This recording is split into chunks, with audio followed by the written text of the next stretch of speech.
One of the more popular phrases in the trading card game industry in the last couple of years has been, "This is a renaissance for new TCGs." Is it though? Is it really a renaissance? I don't think so. And I want to go into that in this video and just kind of go over the topic of the TCG renaissance. Because I really don't feel like that word really encapsulates what this is. It really isn't. I mean, when I think of renaissance, and you can look up the definition online and correct me if I'm wrong, but from all the different French definitions that I saw, it felt like it was around new wisdom, technology, learning, stuff like that, right? New stuff that's come into a specific space, right? Like with artwork, maybe there's new, like, different painting styles, and you have this new oil or something, and now people are doing expressionism and doing some crazy thing, and that style is really, populous and going out, and a lot more people are doing that. I mean, from the video game aspect, right? You see Dark Souls. You know how many Dark Souls-esque video games there were after that series? That was a huge renaissance, I would say. It was a new type of, gaming concept. You have all these other different types of renaissance eras for other different industries that you could point to. But what has really changed in the trading card game industry from 2020 through 2021 era when people were dubbing it?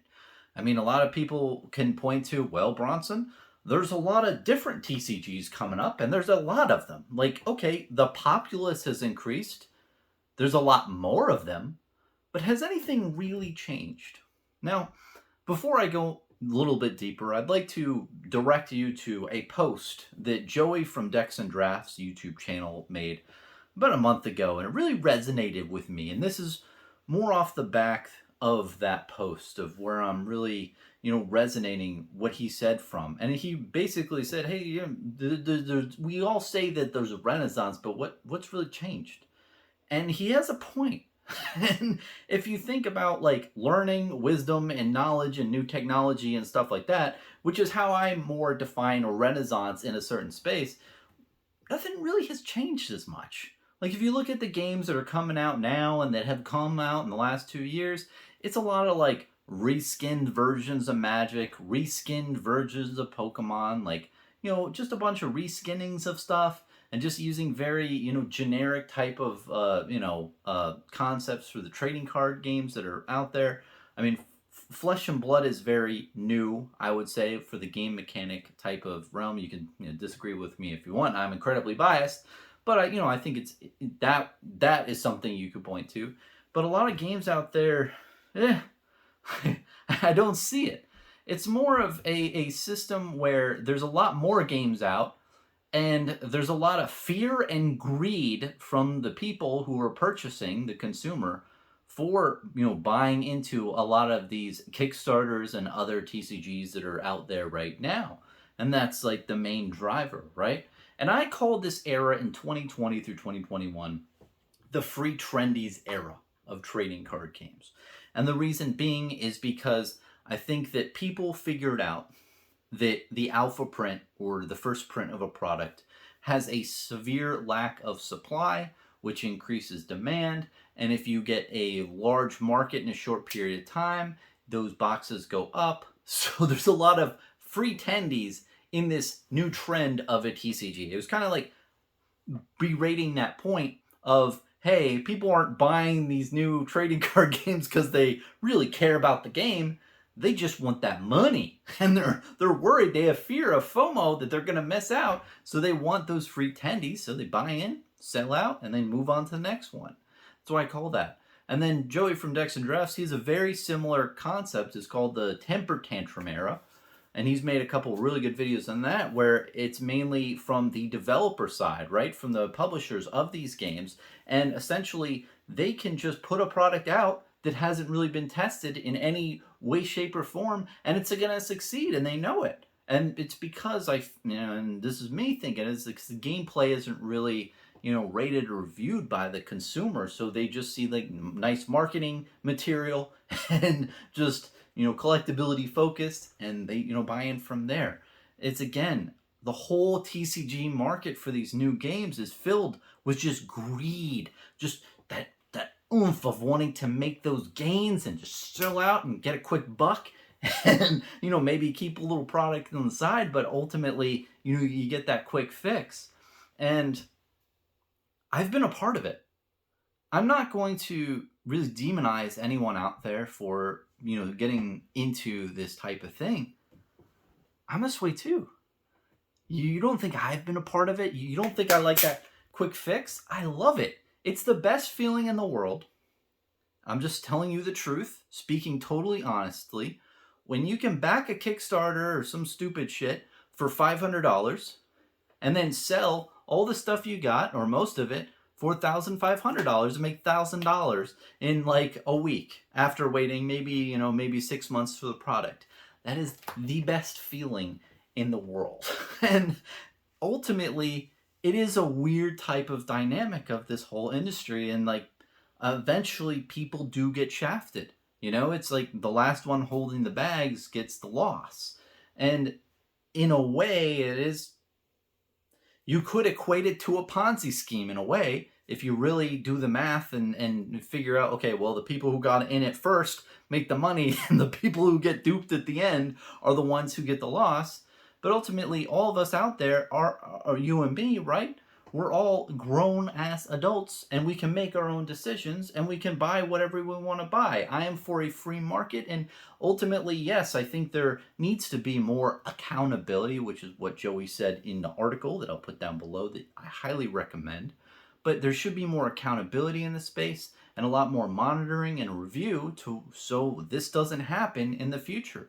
We need to learn from our mistakes. And, from what I've gathered of what I've done in the past, in 2020 through 2022, I literally would throw money at any Kickstarter that came up. I was like, whack-a-mole. I was like, here you go. Take my money. Because I knew it just like, if I just put $200 in a bunch of different things, yeah, 3 might go bust.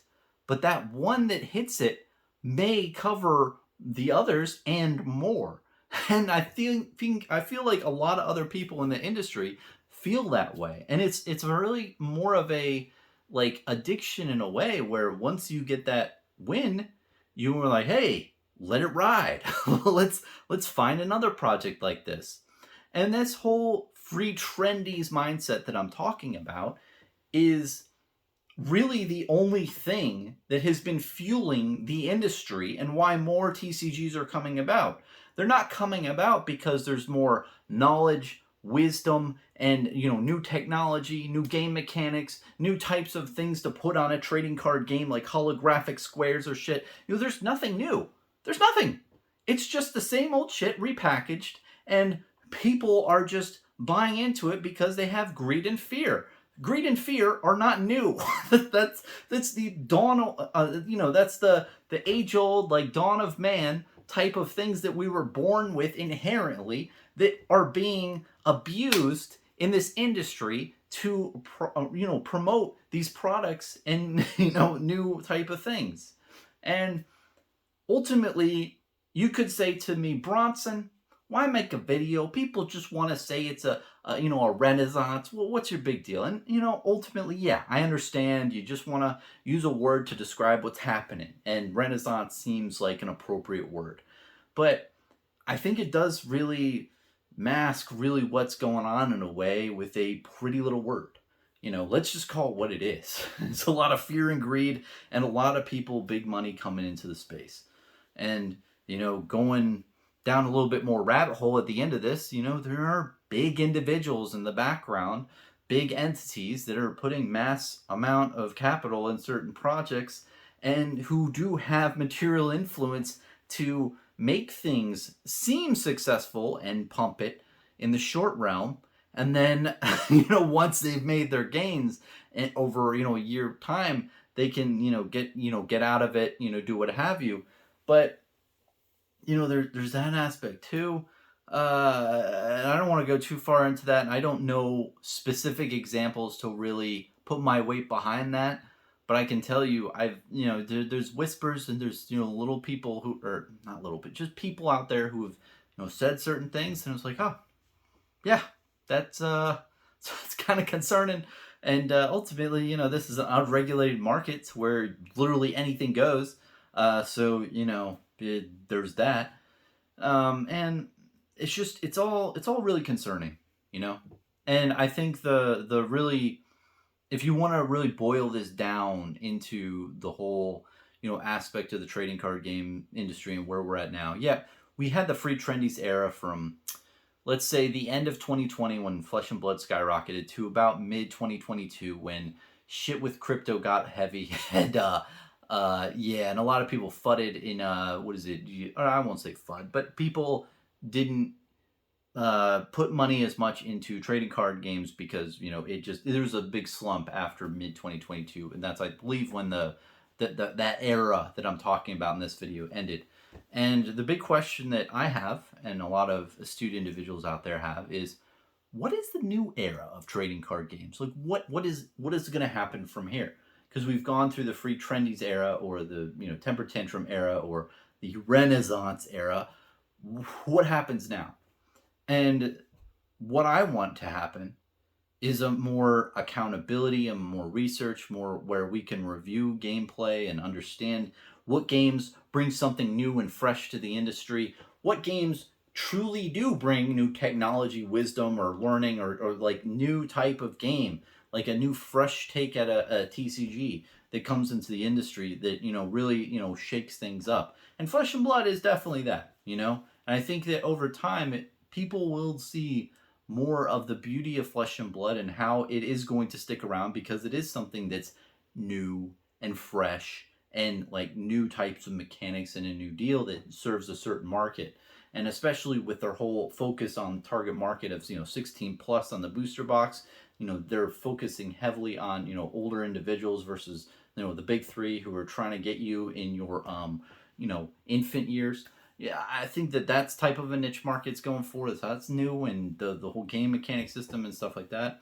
And I know a lot of people out there in the comment section are probably gonna like, Bronson, what about X game and this all stuff? And yeah, there may be other games that you might believe, but I don't know. Overall, if you look at the whole market, I think it's more of, I don't really think we're really moving forward on a lot of new types of gameplay and new types of dynamics here. And it's just sad.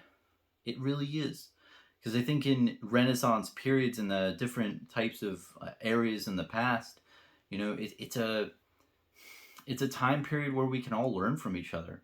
Where learning is cool, where being smart is cool, where trying new things and figuring things out and just expressing yourself and just the trying to make things better is the focus, is what I'll say, instead of relying on fear and greed to sell products. It's more of, let's make a really damn good product in a new way that's just going to blow people's fucking minds out of the water and think, how the hell did they come up with this? And this is an amazing product that I've never seen anyone else in the TCG industry make before. That's the type of thing that I will classify as a renaissance if we see that propagate around the industry. But now, I just don't see it, man. Cheers.